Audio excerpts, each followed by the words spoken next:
for the Def Leppard Stadium Tour, which is finally coming to Cleveland after a lot of fits and starts over COVID. Def Leppard, along with Motley Crue, Poison, and Joan Jett, July the 14th. It's a Thursday night, so those tickets in about an hour. And I'll hook you for Korn later on, and the Hailstorm show that's coming through, too. The needle has not moved on that third Guardians-Twins game. It's still 1-0 Minnesota in the bottom of the seventh.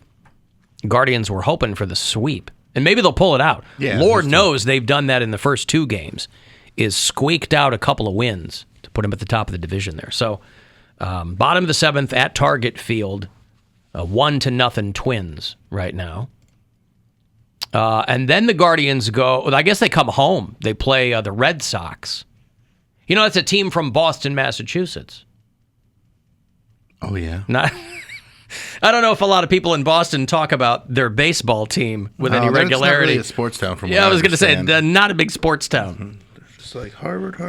Yep. And then the Twins will come here. So if you're a Minnesota Twins fan, if you're still flying the Kirby Puckett flag, Kirby Bucket flag, then you'll be happy when the Twins are here. But right now, the Guardians are looking like a very, very good baseball team, according to our own Bill Squire. What did you say? You tweeted something. You were really lavishing praise on them. Yeah, it's a special team. I think they're they're overachieving by a lot, and so I'm very impressed by this team. What did I say exactly? Now this is coming from someone that is, not a true Cleveland fan, according to some people. Where did it go? Wait, you're not a Cleveland baseball fan? No, I am. I love them, but there's a lot of people that because of how I am not going to support the Browns anymore because of the Deshaun Watson situation. Jesus, give it up. There's people that go, "You're not a Cleveland fan." Yeah. Cleveland Scene has a list today online that lies that Clevelanders tell themselves, and a lot of it's funny, jaunty stuff. That pothole will get fixed. The weather's great here. Blah blah blah. One of them is Deshaun Watson is innocent. So take that however you like, with a grain of salt or otherwise. Yeah, I just said very simply, the Cleveland Guardians are special. Incredible win. Yeah. Just been nice watching them. Why not? People leaving messages on the talkback button at the iHeartRadio app, taking a great deal of umbrage with Poundcake's assessment of baby mamas and such. No surprise there. House up. Poundcake, just because Alan is questioning people's stupid decisions doesn't mean he's being judgy. He's just asking questions, you dumbass. Well, there's one. I mean, that's one take on it. No, you were being judgy yesterday. No, I was being curious, not judgmental. I was being curious. That's why I asked so many questions. But you asked them with sass, and that. Oh, stop it! It's the ask them with. It's always the tone. What are you, my wife? The tone. It's what Mary always says. It's what Gwen always says. I'm just saying because you can. I'm starting to sense a pattern. Yeah. So I'm curious. What are we having for dinner? Versus what are we having for dinner? No, it's still curiosity. Sass. Stop it with tone. Tone is not the point. Stop it with tone. Listen, stop it with tone. Yes, tone can matter. That's why the Friendlies joke is so funny. Because it's true. Tone can matter. It just didn't in yesterday's conversation. I don't know. You're projecting. Oh, so now you're judging me because you're saying I'm projecting. Yes, I am judging you because you were projecting. I'm not curious about your projection. I know about it. I am actually going to side with Poundcake on this one. Well, go ahead. I think you are judging these people. I'm not stumping for votes. Yeah. I'm saying I'm curious why somebody in Nick Cannon's position would want. Now, again, somebody said, well, the guy's got lupus. That illuminated the situation a bit for me. Maybe there's something in his head where he goes, if this is hereditary, let's pass it on to as many people as possible. And if you watch House, it's never lupus. But in Nick Cannon's case, it is. Until it is.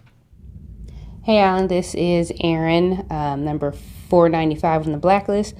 Please tell Poundcake to shut the hell up. That is not what black folks want to do, just to reproduce and have multiple baby mamas or baby daddies. I really do hate when he tries to speak for black people because he is almost always talking about himself. This is not the typical. I'm going to cut her off. Cut her off. But you get the gist. And I agree with Aaron, too.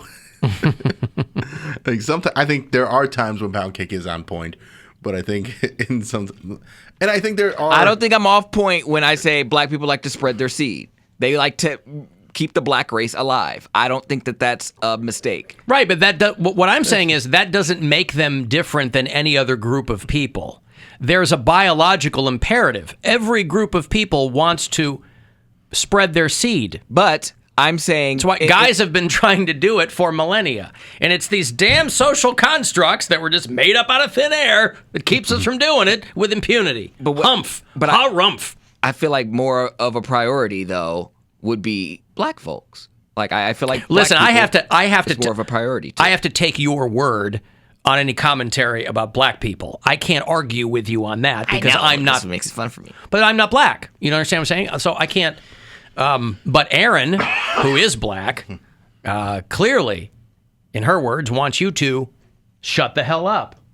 Now, I'm not telling you to do that because, as we've established, I'm not judgy.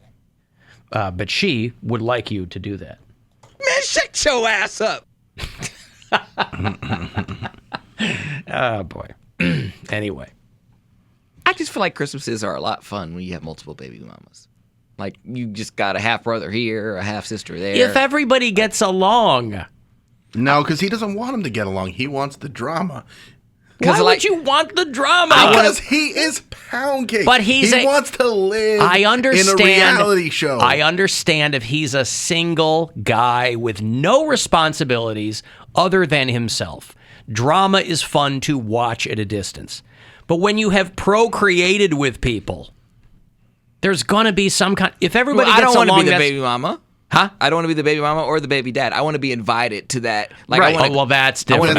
You want to be an observer. Yes. I see. Because the food is probably going to slap because it's black people. And I don't have to watch a Tyler Perry movie. The food's going to slap and the women are going to slap. Yeah. Somebody. And you don't have to watch a Tyler Perry movie because you're living in one. Exactly. I'm going to pull up the nearest recliner because, let's face it, there will be one. What, bitch? I'm going to sit in that recliner and watch it all go down. And I'm just going to make faces. And Wait, are you trying to make recliners into a black thing?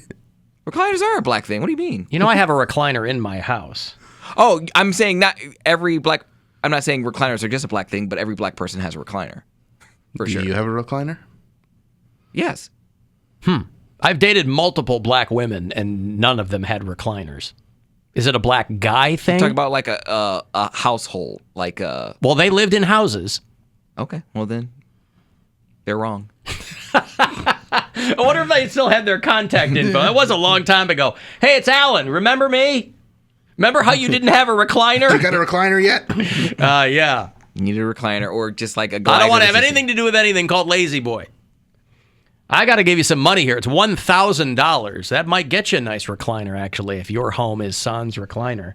You can go fuel yourself. That's what we're calling it, but obviously you do with it whatever you want. Good luck. The Buzzard wants you to go fuel yourself and score $1,000. Enter the nationwide keyword credit at WMMS.com. That's credit. Enter it now at WMMS.com. And good luck from Buzzard Radio.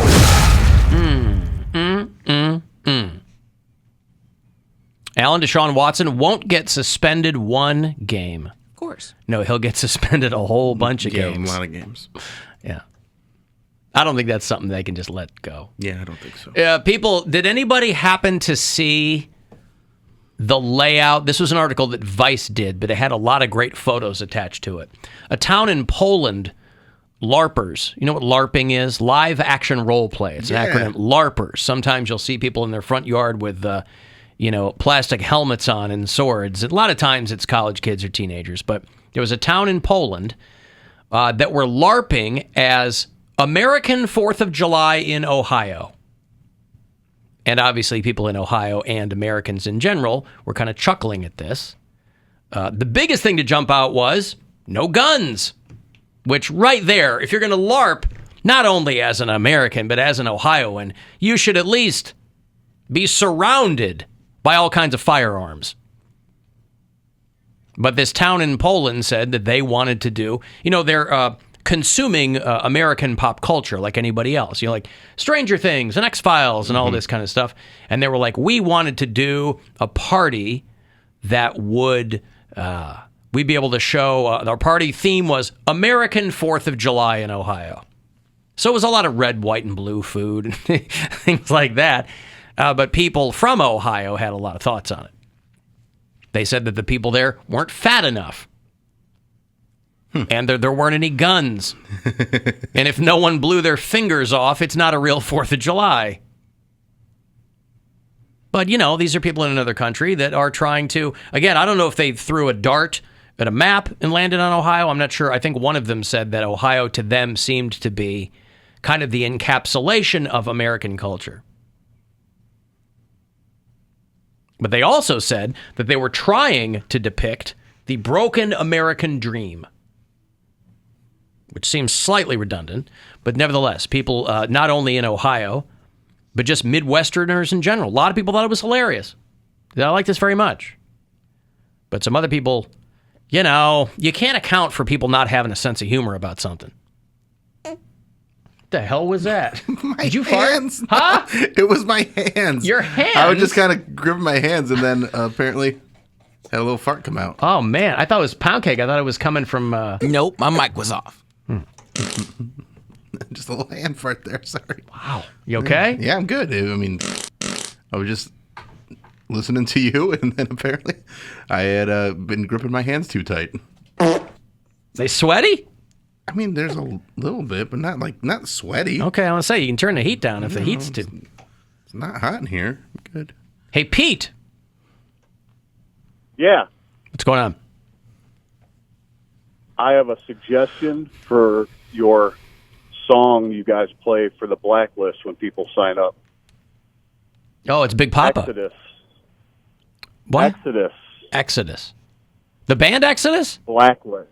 Yeah. Oh, all right. Blacklist. The outro of Blacklist would be a perfect edit. All right. I'll listen to it and see where you're coming from, Pete. That's all I need. All right, thank you, pal. All right, There's Pete out in Menor. I'm familiar kind of with Exodus, not their catalog, but I'll it seems a little on the nose, but I'll check that one out. Alan Cox Show After Hours line. Anytime you want to leave a message there, you can. 216-986-8903. Hey, Alan, Dexter Macron here. Let me start by saying condolences to your family on losing your dad. I lost both my parents. I lost my dad in 99, lost my mom this past January. So I know how I feel. It sucks. Two, I'm in your hometown, Chicago. My family and I, we've been here since Monday. We're leaving Friday. I must say this town is very, very expensive, very gentrified. Parking is a mess. And it's crazy, but I really like it. I just hate all these sports teams. And hate all the what? What did he say? Sports teams. Oh, sports teams. I couldn't make out what he's saying. Sports teams. Sports teams. Okay. And it's just crazy out here. And oh yeah, can you root for the Cubs and White Sox at the same time?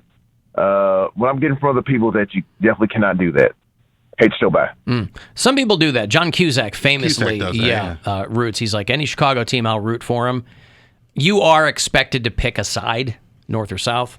That's baseball, obviously. You know, we got one basketball team, we got one hockey team. One football team, yeah. Wrigley Field is the Cubs. The Cubs play at Wrigley Field, and the Sox play at Guaranteed Rate Field. Okay. You know, some people say Progressive Field will still be the Jake to me or whatever. Yeah. Was it in that spot, by the way? Was Jacobs Field at the same place? Yeah, same place. Okay. Just different sign. They just changed the naming Gotcha. rights.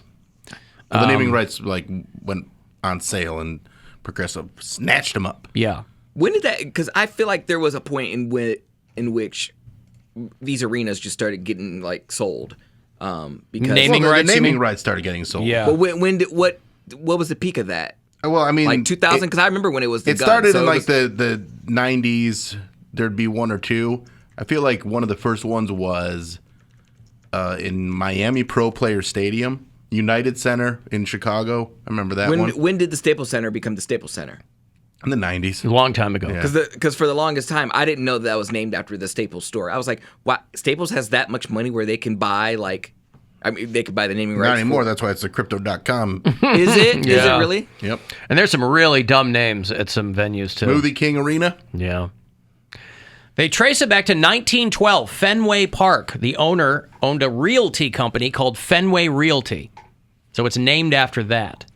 Are they still doing Fenway Realty up there? I don't know about that. Because now that park is more famous than the company it's named after. Yeah. So what was the Gund named after? The owner of the Cavs. The family, right? Yeah. Gordon Gund? Gordon Gund. I mean, White Sox Park has been renamed a couple times. It was U.S. Cellular Field for a while. We called it the Cell. And I was okay with that, but like that whole company went away. I don't think U.S. Cellular was here. That was more of like an Illinois regional cell phone provider, but I don't even think that's a company anymore. Enron Field, remember Astros used to play at Enron Field, and then there was so much bad press with Enron because They had to change it, Yeah, they took it down. I mean, in Cleveland, when they built the gateway structure, so originally the Cavs were playing at the Coliseum in Ridgefield, and then the Indians and Browns were playing at Municipal Stadium. So those didn't have any naming rights. And then they built the gateway area with the Gund and Jacobs Field and built the Cleveland Brown Stadium. And Cleveland Brown Stadium was just called Cleveland Brown Stadium for about 10, maybe 12 years. And then, I mean, it happened while I was on the show, so it was within the past 10 years that it got renamed to First Energy Stadium. And same with, they had a certain amount of time where the naming rights were for Gund Arena or for Jacobs Field, and then when those lapse, companies step in. It becomes the Q for a while. Then they rename it to Romo Fijo, and Progressive steps in and buys the naming rights because there's just so much money to be made. Because anytime you're televising a game, they have to say Progressive, like it's built in. So interesting. When I was on the air in St. Louis, I'd been in Cleveland for maybe about a year, and a buddy of mine was the program director at a radio station in St. Louis. And if I hadn't come here, I was going to go there because I needed a gig. Mm-hmm. But he was like, well, do you still want to be on the air in St. Louis? I said, sure. So I did the show from here. I did middays in St. Louis for about 3 years. And so you're talking about the Cardinals. You're talking about, a lot of University of Missouri stuff, a lot of Mizzou sports, right? And they had a whole thing where they had a basketball arena called Page Sports Arena, and it was named after this daughter in the Walmart family who just wanted her name on a sports arena. So they paid Mizzou like $25 million, except she didn't even go there. She went to USC. So they're like, well, we got all this money. The girl wants her name on the arena. She didn't go here. Not only did she not go there, then it comes out that when she was at USC, her freshman year roommate comes out and goes, yeah, she paid me $20,000 to write all of her papers. So it was like this whole cascading bad PR weird thing at the University of Missouri. And there have been some teams that have and arenas have turned down naming rights. Some have, yeah. Yeah.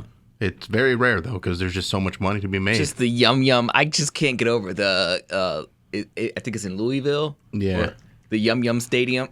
Yum Yum, eat 'em up. I don't think it's Yum Yum. No, it's Yum Center, because Yum is the company that owns KFC and Taco Bell. And, the KFC Yum Center.